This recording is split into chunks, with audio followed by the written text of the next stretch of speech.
இன்றைக்கி நம்ம பார்க்க போகிற பீப்புள் யாருன்னா ஹைவைட்ஸ். இவங்கள தமிழில் ஏவியர்கள் அப்படின்னு சொல்கிறாங்க. இவங்க வந்து கானான் தேசத்து பழங்குடியின மக்கள், அதாவது கிராமவாசிகள்.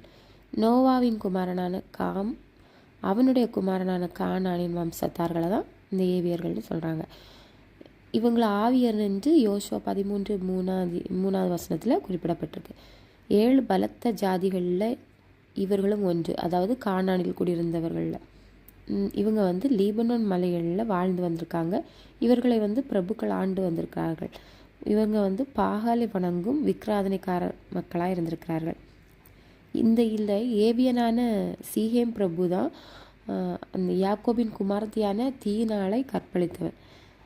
அப்புறம் சிமியோனும் லேவியுமான யாக்கோபின் குமாரர்கள் இந்த ஏவியர்களை திட்டம் போட்டு அழித்து போட்டாங்க. அப்புறம் ஏசாவின் மனைவிகளில் ஒருத்தியின் பேர் வந்து அஹோலிபாமா. அவள் வந்து இந்த ஏவிய ஜாதியினர்தான் தான்.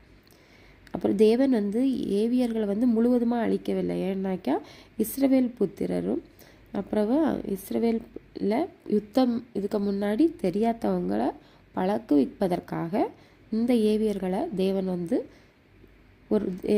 வந்து ஒரு பகுதியை விட்டு வைத்திருந்தாங்க.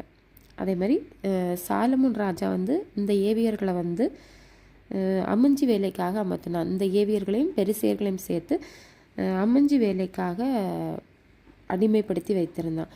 யோசுவாவும் இஸ்ரவேலர்களும் இந்த ஏவியர்களை வந்து அடிமைப்படுத்தி வைத்திருந்தார்கள். எதற்குன்னா தண்ணீர் எடுக்கிறதுக்கும் அப்புறம் வந்து விறகு வெட்டுபவர்களாகவும் இவங்களை வந்து வைத்திருந்தாங்க. ஏன்னாக்கா இவங்க வந்து யோசுவாட்டையும் இஸ்ரேல் புத்திரட்டையும் தாங்கள் வந்து தூரமாக இருந்து வருகிறவர்கள்னு சொல்லி இவங்களோட உடன்படிக்கை பண்ணாங்க. அதை எப்போ வந்து யோசுவா வந்து அந்த வஞ்சனையான காரியங்களை கண்டுபிடித்தானோ அப்போ வந்து இந்த ஏவியர்களை விறகு வெட்டுபவர்களாகவும் தண்ணீர் எடுத்து செல்பவர்களாகவும் இஸ்ரவேலருக்கு நியமித்தான் இந்த யோசுவா. ஆமேன்.